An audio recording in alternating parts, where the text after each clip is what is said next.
बिस्मिल्लाहिर्रहमानिर्रहीम। अच्छा जी बच्चों, तीसरा न्यूमेरिकल चैप्टर नंबर 3 का स्मार्ट सिलेबस के मुताबिक जो हम लोग कर रहे हैं 2020 में चैप्टर नंबर 3। ठीक है जी, 2020 में जो माशाल्लाह हमारे पास ये स्मार्ट सिलेबस आया हुआ है।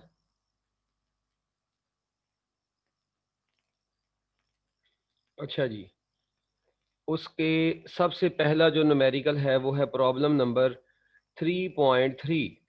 अच्छा जी, प्रॉब्लम नंबर 3.3 में अच्छा आप लोगों ने ना हर न्यूमेरिकल का कॉन्सेप्ट सुनना है बच्चों।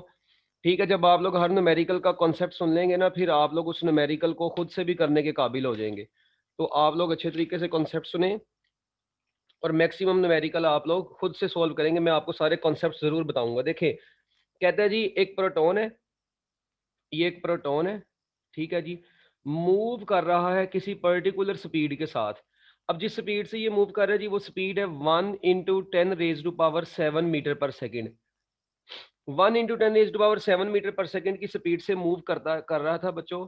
एक शीट ऑफ पेपर में से गुजरता है। ये डायग्राम जरूरी नहीं है कि आप लोग पेपर में बनाएंगे, ये जस्ट आपको समझाने के लिए बना रहा हूँ। ये शीट ऑफ पेपर है बच्चों, थिक शीट ऑफ पेपर है।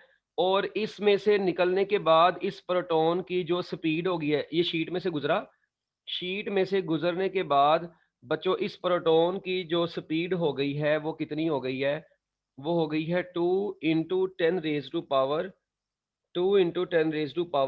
मीटर पर सेकेंड।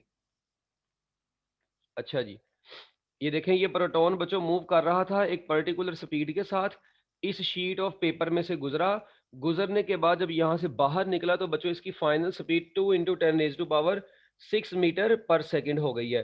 कहते हैं इस शीट की जो थिकनेस है ना, इस शीट की जो थिकनेस है इसको एस बोल दें। और इस शीट में इसने जो डिस्टेंस ट्रेवल किया है ना, वो कहता है जी ये 0.02 सेंटीमीटर थिक है। ये शीट जो है बच्चों 0.02 सेंटीमीटर थिक शीट है। ये प्रोटॉन, ठीक है जी, इस थिक शीट में से गुजरा, गुजरने से पहले उसकी वेलोसिटी इतनी थी, गुजरने के बाद बच्चों उसकी वेलोसिटी इतनी हो गई है। अब कहते हैं आप लोगों ने क्या बताना है, आप लोगों ने एक तो देखें, अब इनिशियल वेलोसिटी भी दी है आपको, इनिशियल वेलोसिटी दी है 1 × 10⁻⁷ मीटर पर सेकेंड। अच्छा, फाइनल वेलोसिटी है जी 2 × 10⁻⁶ मीटर पर सेकेंड। जो डिस्टेंस कवर किया है जी वो है 0.02 सेंटीमीटर, जो कि 2 × 10⁻⁻⁴ मीटर बनेगा। कहता है जी आप लोगों ने रिटार्डेशन मालूम करना है और कितना टाइम लगा उसको शीट में से गुजरने में, वो टाइम भी मालूम करना है। ये एक्सेलरेशन आप लोगों को पता है, देखें वेलोसिटी जो है ना, ये 2 × 10⁻⁶ ये कम है, 1 × 10⁻⁷ ज्यादा थी।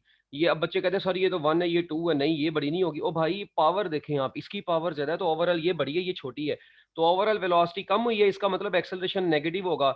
उस नेगेटिव एक्सेलरेशन को हम लोग क्या बोलते हैं? रिटार्डेशन बोलते हैं। कहते हैं आप लोगों ने ये रिटार्डेशन मालूम करना है, ठीक है, रिटार्डेशन की वैल्यू बतानी है और बताना है जी कि कितना टाइम लगेगा उसको शीट में से गुजरने में, वो टाइम भी आप लोगों ने फाइंड आउट करना है। अब मेरी बात सुनो, सबसे पहले हम लोग कैलकुलेट करेंगे रिटार्डेशन, ठीक है जी। अब देखें जी, टू फाइंड रिटार्डेशन, आप लोग डायरेक्ट यहाँ से डाटा शुरू हुआ है। आप लोग अगर पेपर में चाहते हैं ये ना लिखना तो सिर्फ डाटा ही लिखें बस, ठीक है। अच्छा जी, टू फाइंड एक्सेलरेशन, सबसे पहले एक्सेलरेशन मालूम करते हैं। अब आप देखिए एस भी आपके पास है, इनिशियल वेलोसिटी भी है, फाइनल वेलोसिटी भी है। मेरा ख्याल है आप लोगों के पास बेस्ट चीज़ है third equation of motion, 2as is equal to v square f minus v square i. तो बच्चों ए बराबर आ जाएगा v square f minus v square i divided by 2s। अब फाइनल वेलोसिटी आप लोग देखें, 2 × 10⁻⁶ है इसका स्केयर, माइनस बच्चों इनिशियल वेलोसिटी कितनी है, 10⁻⁷ है अकेली, उसका स्केयर डिवाइडेड बाय 2, और एस की वैल्यू है 2 × 10⁻⁻⁴। लें जी बच्चों, जब आप लोगों ने इसका स्केयर लेना है, इसको ओवरऑल सोल्व करना है कैलकुलेटर के ऊपर, तो आपका आंसर माइनस में आएगा, -2.4 × 10⁻17 मीटर पर सेकंड का स्केयर। ये आपके पास बच्चों एक्सेलरेशन आ गया है इस वक्त। हाँ, अब इसको देखें हम लोग, ये नेगेटिव एक्सेलरेशन है, इस पूरी चीज को हम लोग बोलेंगे रिटार्डेशन। तो मैं जस्ट ऐसे भी लिख सकता, अगर मैं इसको बोलूंगा ना रिटार्डेशन, तो फिर मैं नेगेटिव का साइन यूज नहीं करूंगा, क्योंकि ऑब्वियस ही बात है रिटार्डेशन होता ही नेगेटिव में है। ठीक हो गया। तो इस वक्त ये आपका आंसर आ गया, यानी ये नेगेटिव एक्सेलरेशन को ही बेसिकली हम लोग क्या बोलेंगे, रिटार्डेशन बोलेंगे। उसके बाद बच्चों आप लोगों ने मालूम करना है टी मालूम करना है। अब क्या मालूम करना है बच्चों, आप लोगों ने टी मालूम करना है। अब मुझे ये बताएं जो टी है, ये टी कैसे मालूम करना है बच्चों। इसके लिए आप लोग देखें वी एफ भी है, वी आई भी है, एक्सेलरेशन भी अब आपके पास आ गया है। अब आप लोग टी बड़ी आसानी से निकाल सकते हैं फर्स्ट इक्वेशन ऑफ मोशन को लगा के। By using first equation of motion you can calculate the value of t. हाँ जी, अब फर्स्ट इक्वेशन ऑफ मोशन होती है v f is equal to v i plus a t. तो t यहाँ से बराबर आएगा v f minus v i over a. अब वी एफ है बच्चों 2 × 10⁻⁶। अच्छा, माइनस वी आई कितनी है 10⁻⁷ है, डिवाइडेड बाय एक्सेलरेशन है -2.4 × 10⁻17। ठीक है, मैंने यहाँ पर क्या पुट कर दिया, वी एफ की भी वैल्यू पुट कर दी, वी आई की भी वैल्यू पुट कर दी, और ए की भी वैल्यू पुट कर दी है। बस अब आप लोग अगर इसको ओवरऑल जब सोल्व करेंगे ना बच्चों, तो आपके पास यहाँ से इधर मैं लिख रहा हूँ, अब इधर कर रहा हूँ, जो टी है इसको कैलकुलेट करें, वो बराबर आएगा 3.33 इंटू 10⁻⁻11, और यूनिट आपको पता है साथ में क्या आता है, सेकंड आता है। तो लो जी, ये आपके पास टाइम आ गया। तो इसका मतलब है कि इस प्रोटॉन को इस शीट में से इतना टाइम लगेगा गुजरने के लिए। ठीक हो गया जी बच्चों, ये न्यूमेरिकल आसान ही था, मेरा ख्याल मुश्किल नहीं था। हैंड रेज कर दें हरी अब जल्दी जल्दी, ताकि नेक्स्ट चलें। हरी अब जल्दी जल्दी मिनट लगाओ। ओके जी, नाइस बच्चों। इसके बाद तीसरे न्यूमेरिकल के बाद हम लोग नेक्स्ट चलते हैं अपने न्यूमेरिकल नंबर, हाँ जी, 3.6 की तरफ। बच्चों 3.6 न्यूमेरिकल में उसने आपको क्या बोला है, प्रॉब्लम नंबर 3.6। बच्चों आपको बोला गया है कि एक बच्चा है, ठीक है, एक लड़का है, उसके पास एक फायर क्रैकर है, छोटा सा ना, मतलब पटाखा है, ठीक है, और उसका नेग्लिजिबल मैस है। कहता है उसने एक उस पटाखे को ना एक एम्प्टी कैन, ठीक है जी, एक एम्प्टी कैन है, उस कैन का जो मैस है ना, वो उसने आपको दे दिया है जी 40 ग्राम। आप लोगों को पता है इसको किलोग्राम में कन्वर्ट करना है, तो 1000 से डिवाइड करवाएंगे तो आपका आंसर आ जाएगा 0.04 किलोग्राम। तो पहले तो सबसे आप लोग दिए गए मैस को किलोग्राम में कन्वर्ट कर लें, ये कैन का मैस है। उसके बाद कहता है उसने ना कैन को जोड़ दिया है एक वुडन ब्लॉक के साथ, और उस वुडन ब्लॉक का मैस 200 ग्राम है। 200 ग्राम है, 200 को 1000 पे डिवाइड करें तो बच्चों आपके पास आंसर आ जाएगा 0.2 किलोग्राम। ठीक हो गया जी। अच्छा, ये वुडन ब्लॉक भी आ गया। अच्छा, ये अब ब्लॉक का मैस है और ये कैन का मैस है। अच्छा, उसके बाद ना कहता है जी उसने क्या काम किया जी, ब्लॉक को ना देखेगा, मेरी बात सुनिए, अब कॉन्सेप्ट सुनना। यहाँ पर सपोज करें एक ब्यूटीफुल बच्चा खड़ा हुआ है, इसके पास ये एक पटाखा था नेग्लिजिबल मैस का, ठीक है जी, एक फायर क्रैकर था। इसने क्या काम किया, इसके पास आगे पड़ी हुई है एक कैन, एक कैन पड़ी है, उसका मैस उसने आपको दे दिया है। कहते हैं इसने इस कैन को जोड़ दिया, प्लग कर दिया किसके साथ, एक वुडन ब्लॉक के साथ। ये डायग्राम पेपर में नहीं बनानी, जस्ट आपको समझाने के लिए बना रहा हूँ।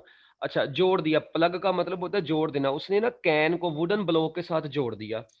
उसके बाद इसने ना पटाखे को जलाने के बाद ना ऐसे अब देखें, कैन के लिए मैं 1 का वर्ड यूज करूंगा और ब्लॉक के लिए मैं 2 का यूज करूंगा इस पूरे न्यूमेरिकल में। इसलिए आप लोग देखें, कैन के लिए मैंने M1 लिखा और ब्लॉक के लिए, वुडन ब्लॉक के लिए मैंने M2 लिखा। अच्छा, अब इसने ना फायर क्रैकर को जला के इस कैन के अंदर रख दिया, इस फायर क्रैकर को कैन के अंदर रख दिया, और उसके बाद इसने ना इन दोनों चीजों को, अब ये दोनों को ऐसे ये जुड़े हुए हैं एक दूसरे के साथ, हवा में फेंक दिया ऊपर की तरफ। कहते हैं जैसे ही अब इसको हवा में फेंक दिया है, जाहिर बात है बच्चों जब इन्होंने ऊपर जाना है, ठीक है, ऐसे हवा में फेंक दिए, टॉप पर जब गए बच्चों, after igniting the fire cracker he throws the can straight up. बच्चों उसने इनको स्ट्रेट अप ऊपर को फेंक दिया, और कहता है ये टॉप ऑफ इट्स पाथ पर जाके एक्सप्लोड हो गए। वहां पर बम जाके जो है बच्चों एक्सप्लोड हो गया, टॉप ऑफ द पाथ पर जाके ये क्या हो गया बच्चों, एक्सप्लोड हो गया। कहते हैं एक्सप्लोड होने के बाद ना ये जहां से जुड़े हुए थे ना कैन और ब्लॉक, ये सेपरेट हो जाते हैं। ठीक है, इनकी सेपरेशन हो जाती है, यानी ये फट गया ना, पूरा बम फटा, तो बच्चों जहाँ से जुड़ा हुआ था वो भी टूट गए वहां से। अब कहते हैं ब्लॉक जो है ना, ब्लॉक जिस स्पीड से मूव किया, ये कहते हैं एक्सप्लोजन के बाद ब्लॉक जिस स्पीड से मूव किया उस स्पीड को V2 बोल दें, V2 प्राइम बोलेंगे एक्सप्लोजन के बाद। ठीक है, वो कहते हैं जी ये वेलोसिटी है इसकी 3 मीटर पर सेकंड। और शुरू में देखो ना, शुरू में ये V1 भी जीरो था, V2 भी जीरो था, क्योंकि दोनों रेस्ट पर थे। मगर जब ऊपर जाके एक्सप्लोड हो गए, एक्सप्लोड होने के बाद उसने ये आपको दे दिए 3 मीटर पर सेकंड ब्लॉक, और कहते हैं बताएं कैन की जो वेलोसिटी होगी V1 प्राइम, ये कितनी होगी। आप लोगों ने कैन की वेलोसिटी अब मालूम करनी है।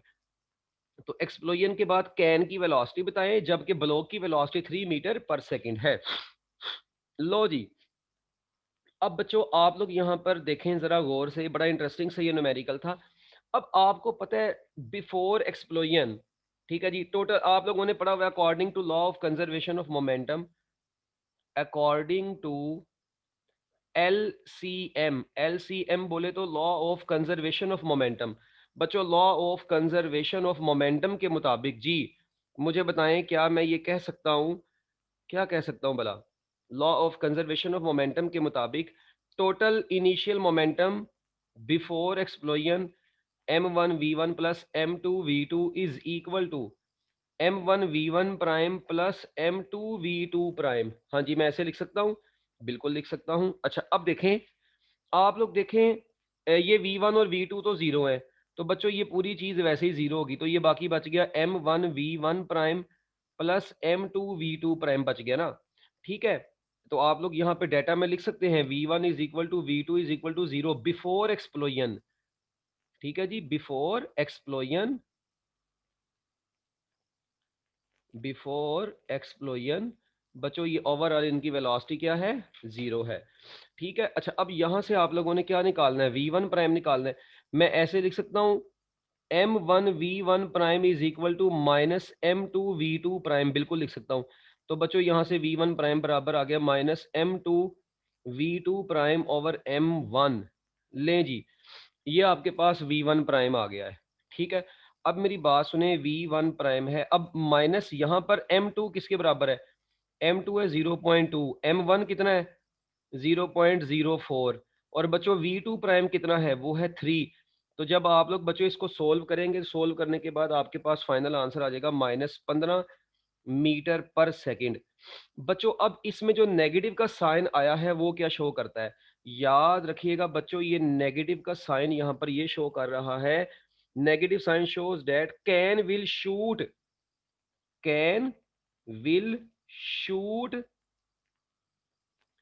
इन opposite, in opposite direction of, बच्चों कैन जो है वो opposite direction of the block के मूव करेगी।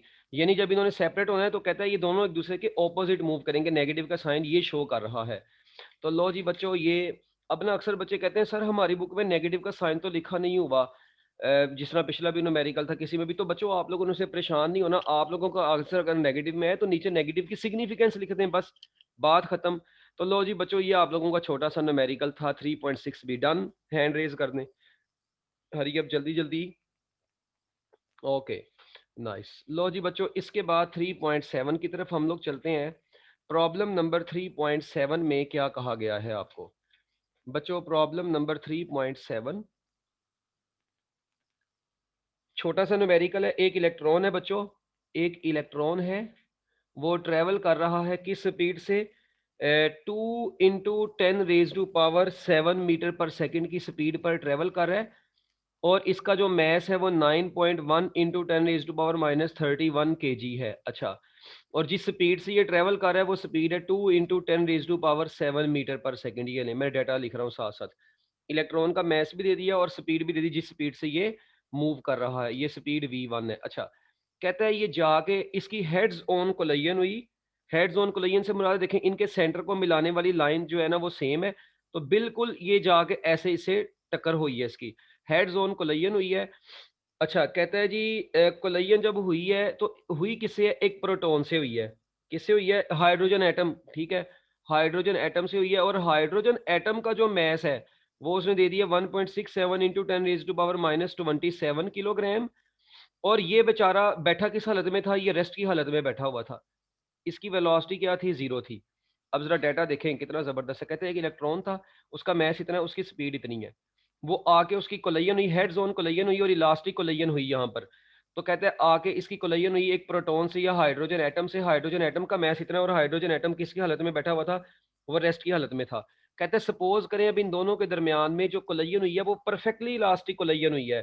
तो कहते हैं अगर इनके दरमियान में परफेक्टली इलास्टिक कोलिजन हुई है तो कोलिजन के बाद हाइड्रोजन एटम की वेलोसिटी क्या होगी। अब देखें उसने कोलिजन के बाद इलेक्ट्रॉन की वेलोसिटी नहीं पूछी आपसे न्यूमेरिकल में, उसने बच्चों आपसे हाइड्रोजन की वेलोसिटी पूछी है। इसका मतलब आपने V2 प्राइम मालूम करना है, क्योंकि हाइड्रोजन के लिए V2 प्राइम का वर्ड हम लोग ऑलरेडी यूज कर चुके हैं, V2 का लफ्ज यूज किया है। हाइड्रोजन के लिए या प्रोटॉन के लिए 2 का लफ्ज यूज किया, इलेक्ट्रॉन के लिए 1 का वर्ड यूज किया था। तो लो जी बच्चों, इसलिए V2 प्राइम मालूम करना है। अक्सर बच्चे यहाँ पर गड़बड़ करते हैं, वो V1 प्राइम समझ बैठते हैं इसको, भाई V2 प्राइम मालूम करना है। अब कोलिजन परफेक्टली इलास्टिक है, क्योंकि आपने न्यूमेरिकल में देखा परफेक्टली इलास्टिक कोलिजन की बात हुई है। तो बच्चों अगर कोलिजन परफेक्टली इलास्टिक हुई है तो ऑब्वियस सी बात है यहाँ पर V2 प्राइम का वो फार्मूला लगेगा। V2 prime is equal to, हाँ जी क्या फार्मूला था बच्चों इसका, V2 prime is equal to 2m1v1 over m1 plus m2, उसके बाद plus m2 minus m1 over m1 plus m2, और बच्चों साथ में आता था V2। ये फार्मूला आप लोगों को याद ही होगा, ये मैंने आप लोगों को क्लास में ऑलरेडी बताया भी होगा। ठीक है, अच्छा ये पहले मैंने लिखा था वो बाद में लिखा था, इससे कोई फर्क नहीं पड़ता। ठीक है, वो जिस तरह मर्जी लिख लें, क्योंकि दरमियान में प्लस है ना, जो मर्जी पहले लिख लो। अक्सर लोग को सर जी नहीं आपने क्लास में तो ऐसे लिखवाया था, और चरसी लोगों जैसे मर्जी लिख लो आगे पीछे करके, इससे कोई फर्क नहीं पड़ेगा बच्चों। अब देखें जस्ट आप लोगों ने वैल्यू पुट करनी है। अब आप लोग खुद मुझे बताएं, देखें ये V2 जीरो था, इसका मतलब ये पूरी चीज जीरो होने की वजह से प्लस के बाद वाली पूरी चीज तो वैसे ही जीरो होगी। ठीक है, उसके बाद आप लोग देखें बच्चों, आप लोगों के पास M1 भी है, V1 भी है, M1 भी है, M2 भी है, और बच्चों जस्ट ये पूरी चीज तो वैसे ही जीरो जानी है। तो मेरा ख्याल है आगे से आप लोग इसको अब खुद कैलकुलेट कर सकते हैं, छोटी सी कैलकुलेशन है, तो कैलकुलेट योर सेल्फ। ठीक है बच्चों, चलें आगे, हरी अप, हैंड रेज कर दें, घर में बैठ के खुद ही अब इसको कैलकुलेट कर लेना। मेजर चीज थी कॉन्सेप्ट, कॉन्सेप्ट आपको समझ आ गया है, तो नेक्स्ट हम चलेंगे इंशाल्लाह। लो जी नाइस बच्चों, इसके बाद प्रॉब्लम नंबर 3.8, ये इंपॉर्टेंट न्यूमेरिकल है। 3.8 न्यूमेरिकल इंपॉर्टेंट है बच्चों। ठीक है, कहता है एक ट्रक है, मैं आप लोगों के सामने बच्चों ये देखें एक ट्रक बनाता हूँ। अब मैं ट्रक तो नहीं बनाऊंगा, मैं उसको मतलब बस ये ऐसे बना देता हूँ, ये M1 है। ये ट्रक जो है किसी पर्टिकुलर वेलोसिटी V1 से मूव कर रहा था। एक कार बेचारी जिसका मैस M2 है, वो रेस्ट पर बैठी हुई है। ठीक है, ऐसे ये कार, ठीक है चले ऐसे ट्रक को आप लोग लगा लें, ये देखें ये ट्रक है और एक कार है। ठीक है, अच्छा अब ट्रक जो है बच्चों ये इस वेलोसिटी से मूव करता आ रहा था, और ये जो कार है बेचारी किस हालत में, ये रेस्ट की हालत में बैठी हुई है। कहते हैं ये आके ना, ये ट्रक आके बच्चों इस कार से टकराया, और कहते हैं टकराने के बाद इनकी जो, और देखें आपको पता है ट्रक इस कार से आके टकराएगा, तो टकराने के बाद इन दोनों ने आगे जाई जाना है। कहता है टकराने के बाद इनकी जो कॉमन वेलोसिटी है ना, आप लोगों ने वो कॉमन वेलोसिटी मालूम करनी है। यानी इनकी कोलिजन हुई, कोलिजन होने के बाद कुछ इस तरह से होगा, आप लोगों को भी पता है कि ये देखें ये जो अपना ट्रक था, और साथ में ये क्या थी, कार, ये कार थी और ये ट्रक था। कहता है अब ये ना दोनों एक ही कॉमन वेलोसिटी से मूव करेंगे, और वाकई ऐसा होना है, इन्होंने एक ही वेलोसिटी से मूव करते जाने आगे। कहता है आप लोगों ने ये जो इनकी कॉमन वेलोसिटी है ना, M1 और M2 की जो कॉमन वेलोसिटी है ये फाइंड आउट करनी है आप लोगों ने। और आपको पता है टकराने से पहले देखें इसका मैस M1 अलग था, इसकी वेलोसिटी भी अलग थी। टकराने से पहले M2 का मैस अलग था, M2 की वेलोसिटी भी अलग थी। टकराने के बाद ये बेसिकली दोनों ऐड भी हो गए, मजे की बात, दोनों एक ही बन गए हैं ना, दोनों ऐड हो गए, तो ओवरऑल इनकी कॉमन वेलोसिटी आप लोगों ने बतानी है। ये आपके न्यूमेरिकल का कॉन्सेप्ट था। अब आते हैं हम लोग बच्चों डाटा की तरफ। अब आप लोग लिखें डाटा। देखें डाटा में उसने आपको बोला है जी ट्रक का मैस। अब ट्रक का मैस आप लोगों को बोल दिया गया है 2500 किलोग्राम। एक बात, ट्रक का मैस है बच्चों 2500 किलोग्राम, और वो मूव कर रहा था किस वेलोसिटी के साथ, 21 मीटर पर सेकंड की वेलोसिटी से मूव कर रहा था। एक कार जिसका मैस 1000 किलोग्राम था, M2, बच्चों वो बेचारी रेस्ट की हालत में बैठी हुई थी, जीरो उसकी वेलोसिटी थी। कहते हैं टक्कर होने के बाद इनकी जो कॉमन वेलोसिटी है वो फाइंड आउट करें। ये जी आप लोगों का न्यूमेरिकल का डाटा था। तो जी न्यूमेरिकल का डाटा समझ में आ गया सब बच्चों को? अच्छा, अब एक बात याद रखें, अक्सर बच्चे ना कहते हैं सर हमें पता नहीं चलता कि ये V1 प्राइम, जिस तरह ये देखें पीछे न्यूमेरिकल था ना, इसमें मैंने V1 प्राइम मालूम करना था। तो बच्चे कहते हैं सर वो आपने जो elastic collision in one dimension में V1 प्राइम और V2 प्राइम के फार्मूलाज बताए थे वो क्यों नहीं लगाए? और बच्चों मेरी बात सुनो, वो उस वक्त लगते हैं जब कोलिजन परफेक्टली इलास्टिक हो। यहाँ पे कौन सा इलास्टिक कोलिजन को आप लोगों ने डिस्कस किया था? यहाँ पे तो एक्सप्लोजन को डिस्कस किया था। और एक्सप्लोजन का केस तो law of conservation of momentum का केस होता है। पेपर में एलसीएम नहीं लिखेंगे आप लोग, पेपर में पूरा ही लिखेंगे, ये तो मैंने ही बस आपको बताया है वैसे ही शॉर्ट फॉर्म में लिखने के लिए। तो इसका मतलब ये हुआ कि आप लोगों ने जहां पर परफेक्टली इलास्टिक कोलिजन की बात होगी सिर्फ वहां पर V1 प्राइम और V2 प्राइम के फार्मूले यूज करने हैं, एम ही नहीं यूज करने। जिस तरह इस सवाल में उसने परफेक्टली इलास्टिक कोलिजन की खुद बात कर दी थी तो हमने यूज कर लिया। अब यहां पर भी देखें कोई उसने इलास्टिक कोलिजन की बात नहीं की, इसका मतलब टकराने के बाद आपने इनकी कॉमन वेलोसिटी मालूम करनी है। जस्ट आप लोग यहां पर यूज करेंगे according to law of conservation of momentum, बस law of conservation of momentum को यूज करेंगे बच्चों आप लोग। हाँ जी, अब मुझे बताएं law of conservation of momentum क्या है? m1v1 plus m2v2। अच्छा, ये टकराने से पहले इसका मोमेंटम m1v1, दूसरी वाली का m2v2। अच्छा, और टकराने के बाद बच्चों, टकराने के बाद का चले मुझे ये बताएं, ये m1 आपको पता है m1 की वेलोसिटी भी v है, m2 की वेलोसिटी भी v है। तो मैं क्यों ना ऐसे लिख दूं m1v1 प्लस m2v2, दोनों की तो वेलोसिटी सेम है, तो मैं m1 plus m2 into v ही लिख देता हूँ, v को कॉमन निकाल लेता हूँ अब। तो बच्चों मैंने यही तो v मालूम करना था, तो v बराबर आ जाएगा m1v1 plus m2v2 divided by m1 plus m2। तो लो जी बच्चों, अब ये आपके पास फार्मूला आ गया है। मेरा ख्याल है अब मेरा काम खत्म हो गया। कैसे? अब आप लोग देखें, M1 भी आपके पास है, बिल्कुल है। अच्छा, V1 भी आपके पास है, बिल्कुल है। M2 भी है, V2 0 है। M1 भी है, M2 भी है। तो बच्चों अब मेरा ख्याल है आप लोग इसको खुद ब खुद कैलकुलेट कर सकते हैं। तो ये बहुत इंपॉर्टेंट था बच्चों, इसको आप लोगों ने अब कैलकुलेट कर लेना है और इसका आंसर 15 मीटर पर सेकंड आना है। ठीक है, इसका आंसर कितना आएगा? 15 मीटर पर सेकंड आएगा after your calculation. So CYS बोले तो कैलकुलेट योर सेल्फ। और जो ये वाला है इसका आंसर 2.18 इंटू 10⁴ मीटर पर सेकंड आएगा। ठीक है, इनको आप लोगों ने अब कैलकुलेट कर लेना है। हैंड रेज कर दें अगर कॉन्सेप्ट क्लियर हो गया है। हरी अब जल्दी जल्दी बच्चों, मिनट लगाओ जल्दी।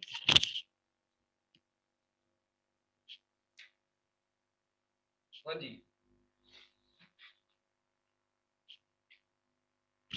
ओके बच्चों, डन। चलते हैं आगे नेक्स्ट। जी बच्चों 3 अब हम लोग चलेंगे किस न्यूमेरिकल पे जी? 3.8 के बाद बच्चों 3.9 न्यूमेरिकल पे। Very interesting numerical and easy. 3.9 numerical, problem number 3.9 थोड़ा सा लेंथी है, बट माशाल्लाह आप लोग बहुत अच्छे बच्चे हैं, आप लोगों को मुझे पता है बड़े अच्छे तरीके से आप लोगों ने इसको कर लेना है। कहता है जी दो ब्लॉक है, एक का मैस M1 है, दूसरे का मैस M2 है। अच्छा, ये एक ना कंप्रेस्ड स्प्रिंग है आपके पास बच्चों, ये कंप्रेस्ड स्प्रिंग है। उसके एंड्स पर ना आप लोगों ने ऐसे दो स्प्रिंग्स लगा दिए हैं ऐसे। अब देखें, कहता है ये जो स्प्रिंग लगाया है ना, ये वाला स्प्रिंग, इसका जो मैस है जी वो M1 है। ये स्प्रिंग, सॉरी, स्प्रिंग के साथ इस साइड पर जो मैस लगाया है वो M1 है। एक का मैस बच्चों क्या है? M2। अच्छा, अब इस वक्त बच्चों आपको पता है कंप्रेस्ड स्प्रिंग के अंदर जो एनर्जी स्टोर होती है उसको इलास्टिक पोटेंशियल एनर्जी बोलते हैं, और वो कहते हैं वो 10 जूल है। M1 उसने आपको दिया है 2 किलोग्राम का, M2 आपको दिया है 0.5 किलोग्राम का। और इन दोनों के दरमियान में ना ये जो स्प्रिंग है ना, स्प्रिंग कंप्रेस स्प्रिंग है, स्प्रिंग के अंदर जो एनर्जी इस वक्त स्टोर है इलास्टिक पोटेंशियल एनर्जी, वो 10 जूल आपको दे दी गई है। कहता है जिस तरह ही देखें ये स्प्रिंग रिलीज होगा। अच्छा, शुरू में ना आप लोग देखें, शुरू में इसकी वेलोसिटी भी जीरो है, इसकी वेलोसिटी भी जीरो है, अभी दोनों रेस्ट की हालत में है। यानी एक स्प्रिंग कंप्रेस्ड है, उसके साथ ही दो मैसेज ऐसे जुड़े हुए हैं। एक कंप्रेस स्प्रिंग के एंड पर ऐसे एक मैस इधर लगा है, एक मैस इधर लगा है, अभी दोनों रेस्ट पे हैं। मुझे बताओ जब ये स्प्रिंग बच्चों रिलीज होगा, इसके रिलीज होने के बाद ये दोनों मैसेज इधर को नहीं मूव करने ऐसे, ये दोनों मैसेज ने सेपरेट होना है। तो कहता है आफ्टर रिलीजिंग द स्प्रिंग, आपको पता है इसने किसी पर्टिकुलर वेलोसिटी V1 प्राइम से इधर को आना है, इसने किसी पर्टिकुलर वेलोसिटी V2 प्राइम से इधर को जाना है, क्योंकि पहली वाली तो जीरो थी। और कहता है जब ये रिलीज हो गया, रिलीज होने के बाद V1 प्राइम और V2 प्राइम क्या होंगे ये आप लोगों ने बताना है। लो जी, ये आपका न्यूमेरिकल का कॉन्सेप्ट था। अब बच्चों हम लोग चलते हैं न्यूमेरिकल के डेटा की तरफ। बच्चों अब हम लोग चलेंगे इसके डेटा की तरफ। देखें आप लोगों को उसने बच्चों M1 दिया कितना, 2 किलोग्राम, और V1 उसने बोल दिया जी 0 है। M2 बच्चों आपको दे दिया गया 0.5 किलोग्राम, और V2 भी आपको बोल दिया गया 0 है। और स्प्रिंग के अंदर जो इलास्टिक पोटेंशियल एनर्जी स्टोर है वो 10 जूल है। कहते हैं जब स्प्रिंग रिलीज हो जाएगा तो V1 प्राइम बताएं और V2 प्राइम बताएं। तो लो जी बच्चों, ये है आपका न्यूमेरिकल का डाटा भी, जो कि मैं आप लोगों के सामने लिख चुका हूं। अच्छा, अब देखें जरा, अब आप लोगों ने V1 प्राइम और V2 प्राइम बच्चों क्या करने हैं, फाइंड आउट करने हैं। अब मुझे आप लोग एक बात बताओ छोटी सी, कि क्या ऐसा करें, बट एनर्जी भी आ गई। आपको पता है जब स्प्रिंग रिलीज होगा ना, तो यही पोटेंशियल एनर्जी जो है ना, अब वो डिक्रीज होगी और वो कन्वर्ट होती जाएगी काइनेटिक एनर्जी में। Potential energy will convert into kinetic energy. देखें शुरू में काइनेटिक एनर्जी इन दोनों की जीरो है, क्योंकि वेलोसिटी जीरो है। मगर जब ये रिलीज हो गया, रिलीज होने के बाद V1 भी आ गई, V2 भी आ गई, इट मींस इस साइड पर भी काइनेटिक एनर्जी आई, इस साइड पर भी। इसका मतलब इसकी जो पोटेंशियल एनर्जी जितनी डिक्रीज हो रही है उतनी काइनेटिक एनर्जी गेन हो रही है। इसका मतलब मैं कह सकता हूँ लॉस इन पोटेंशियल एनर्जी किस में कन्वर्ट हो रहा है, गेन इन काइनेटिक एनर्जी में कन्वर्ट हो रहा है। इसका मतलब यहाँ पे law of conservation of energy भी यूज होगा। मगर अभी तो आप लोगों ने पढ़ा नहीं ना हुआ, आप लोग पहले ये लिखें जी। अच्छा, V1 प्राइम और V2 प्राइम मालूम करना है, इलास्टिक को लेयन तो नहीं है, तो ये ना हो पता लगे यहाँ पे वो V1 प्राइम और V2 प्राइम के फार्मूलाज लगा के माशाल्लाह बैठे हो प्यारे प्यारे बच्चे। इस तरह की हरकत नहीं करनी। सबसे पहले according to law of conservation of momentum, बच्चों law of conservation of momentum तो अप्लाई करें। अब law of conservation of momentum आपको कहता है जी M1 V1 plus M2 V2 is equal to M1 V1 prime plus M2 V2 prime. अच्छा, अब मेरी एक बात सुने, अगर आप लोग थोड़ा सा गौर से देखें। अब आप लोग देखें V1 और V2 जीरो था, ये पूरी चीज तो जीरो हो गई। M1 था 2, V1 प्राइम बच्चों कितना है आप लोगों ने मालूम करना है, प्लस M2 कितना है 0.5, और V2 प्राइम आप लोगों ने मालूम करना है। ठीक है। अच्छा, अब देखें क्या बच्चों मैं इधर से इसी को ऐसे लिख सकता हूँ। ये देखें मैं लिख सकता हूँ 2V1 prime is equal to minus 0.5 V2 prime, बिल्कुल लिख सकता हूँ। अच्छा, अब देखें ये 0.5 को आपको पता है 1/2 भी लिख सकते हैं। मैं ऐसे भी तो लिख सकता हूँ ना कि V2 prime is equal to -4V1 prime. थोड़ा सा मैंने डायरेक्ट लिख दिया है। अब अक्सर बच्चे यहाँ पर जो है ना, उनको ये स्टेप में पंगा पड़ेगा। इसके बाद बच्चों मेरी बात सुने, 0.5 होता है 1/2, 1/2 लिखेंगे, ये 2 डिनोमिनेटर में उधर जाके मल्टीप्लाई हो जाएगा, तो 4V1 prime is equal to -V2 prime आ जाएगा। तो माइनस लेफ्ट साइड पर लिख लें या राइट साइड पर लिख लें, तो मैंने यहाँ से V2 प्राइम में को लिख दिया -4V1 प्राइम। ठीक है, इसमें कोई मुश्किल बात नहीं है। देखें 0.5 को उधर जाके डिवाइड करवा दो यार, और माइनस को भी उधर ले जाओ, यानी -0.5 को उधर ले जाओ, तो V2 प्राइम कितना आ जाएगा, -4V1 प्राइम आ जाएगा। मगर आप लोग देखें, मैंने तो V1 प्राइम और V2 प्राइम की वैल्यू मालूम करनी थी, तो वैल्यू तो आई नहीं है। इसको इक्वेशन नंबर ए का नाम दे दें। इसका मतलब अभी पहले V1 प्राइम पता होगा हमें, वो ला के इधर पुट करेंगे तो V2 प्राइम आ जाएगा। ऐसा ही है। इसका मतलब अब पहले V1 प्राइम निकालना है, वो इधर पुट करेंगे तो V2 प्राइम आएगा। चलें, तो अब V1 प्राइम निकालना है, तो अब law of conservation of momentum से तो बात नहीं बनी। तो बच्चों फिर हम लोग अपनी बात बढ़ाएंगे। According to law of conservation of energy, मैं LCE लिख रहा हूं, आप लोग पूरा लिखेंगे। ये मैंने बस लिखा है according to law of conservation of energy, अपने लिए मैंने अपनी आसानी के लिए बस लिखा है। बच्चों आपको पता है law of conservation of energy ये कहता है कि लॉस इन पोटेंशियल एनर्जी, क्या कहता है जी, loss in potential energy is equal to gain in kinetic energy. बच्चों पोटेंशियल एनर्जी का जो लॉस होता है वो काइनेटिक एनर्जी के गेन के बराबर होता है। तो चलें, अब मुझे ये बताएं, इसका मतलब है मैं लिख सकता हूं पोटेंशियल एनर्जी 10 जूल थी, वो कन्वर्ट हो गई किसमें, M1 V1 प्राइम का स्केयर प्लस M2 V1/2। अब बच्चे कहते हैं सर जी 1/2 क्यों आया हो भाई, काइनेटिक एनर्जी का फार्मूला लिख रहा हूँ। 1/2 M1 V1 प्राइम का square plus 1/2 M2 V2 prime का स्केयर। ठीक है। तो ये जी loss in potential energy is equal to gain in kinetic energy. और बाद में आप लोगों ने देखे, अब काइनेटिक एनर्जी इसकी जो गेन होगी 1/2 M1 V1 प्राइम का स्केयर होगी, इसकी जो गेन होगी 1/2 M2 V2 प्राइम का स्केयर गेन होगी। तो बच्चों loss in potential energy gain in kinetic energy के बराबर आ गई। अब देखें, अगर मैं दोनों साइडों से 1/2, ये देखें अब यहाँ पर जस्ट वैल्यू पुट कर दें, m1 की वैल्यू कितनी है 2।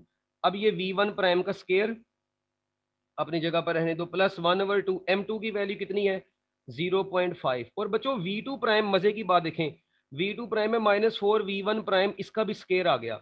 अब आप लोग थोड़ा सा गौर से देखें, यहाँ पर मैंने क्या स्टेप किया बच्चों, मैंने यहाँ पर m1 की वैल्यू पुट की, v1 प्राइम इसका square as it is, m2 की वैल्यू पुट की, और v2 प्राइम पूरे का पूरा यहाँ पर आ गया -4 v1 प्राइम। चलें, अब बस कहानी खत्म, ये 2 2 से कट गया, 10 is equal to v1 prime का स्केयर। अच्छा अब देखें, ये बच्चों बनेगा 0.5 को 2 पर डिवाइड करवाएं, 0.25 बनेगा, और ब्रैकेट में माइनस का -4 का स्केयर जो होगा वो 16 v1 प्राइम का स्केयर आ जाएगा। ठीक हो गया। अब आप लोगों ने बच्चों नेक्स्ट स्टेप क्या करना है, 16 को 0.25 से मल्टीप्लाई करवाएं, 10 is equal to v1 prime का स्केयर प्लस 16 को इससे 0.25 से करवाएं तो 4 v1 प्राइम का स्केयर बचेगा। ठीक है, इन दोनों को मल्टीप्लाई करवा दें। अब ये दोनों बच्चों ऐड होके बन जाएंगे 5 v1 प्राइम का स्केयर। अब बच्चों 5 को इधर लाकर डिवाइड कर देंगे जब, तो मैं ये भी कह सकता हूँ v1 प्राइम का स्केयर इज इक्वल टू 10/5। तो v1 प्राइम का स्केयर बच्चों बराबर आ गया 2 के। तो यहाँ से अकेला v1 प्राइम निकालेंगे तो वो √2 आएगा, और √2 जो होता है 1.41 मीटर पर सेकंड। तो ये आपके पास v1 प्राइम आ गया। मेरा ख्याल है कोई मुश्किल चीज नहीं है ये, बस इसको पुट कर देना है आप लोगों ने। अब ए में put in equation number A, जब ए में पुट कर देंगे बच्चों तो v2 प्राइम बराबर आ जाएगा -4, और v1 प्राइम कितना है 1.41। इनको मल्टीप्लाई करवाएं तो बच्चों आपके पास v2 प्राइम बराबर आ जाएगा माइनस, v2 प्राइम बराबर आएगा -5.64 मीटर पर सेकंड। ये आपके पास बच्चों v2 प्राइम की फाइनल वैल्यू आ गई। अब v1 प्राइम इतना आया था और v2 प्राइम ये आपके पास आ गया है। तो बच्चों ये देखें, कुछ मुश्किल नहीं था। Law of conservation of momentum से ये इक्वेशन बनाई, फिर law of conservation of energy लगाया, उससे हम लोगों ने काइनेटिक एनर्जी की फॉर्म में इसको इक्वेशन को पोटेंशियल एनर्जी को सोल्व करके ये पूरी डेरिवेशन करके v1 प्राइम और v2 प्राइम निकाल लिए। हाँ, ये बच्चों आप लोग देखें, इसके साथ नेगेटिव का साइन आएगा। नेगेटिव का साइन बच्चों यहाँ पर ये शो करेगा कि v1 एंड ये साफ नजर आ रहा है कि v1 प्राइम और v2 प्राइम ऑपोजिट हैं। तो बच्चों नेगेटिव का साइन यहाँ पर क्या शो कर रहा है कि both will move in opposite direction. ठीक है जी, आफ्टर रिलीजिंग द स्प्रिंग। बच्चों हैंड रेज कर दें, हरी अप, जल्दी जल्दी मिनट लगाएं। हाँ जी, गुड हो गया जी। लो जी बच्चों, आप लोगों को बहुत बहुत बधाई हो, हम लोगों ने इस चैप्टर के कुछ न्यूमेरिकल आज कंप्लीट कर लिए हैं। प्रोजेक्टाइल मोशन के अब रह गए हैं, वो इंशाल्लाह हम लोग कल वाले लेक्चर में करके, तो कल ही इंशाल्लाह बच्चों हम लोग चैप्टर नंबर 4 को भी स्टार्ट कर देंगे। मैं इसके एक्सरसाइज के शॉर्ट क्वेश्चंस, MCQs और नोट्स भी आप लोगों को सेंड कर दूंगा व्हाट्सएप पे, वो भी आप लोगों ने देख लेने हैं।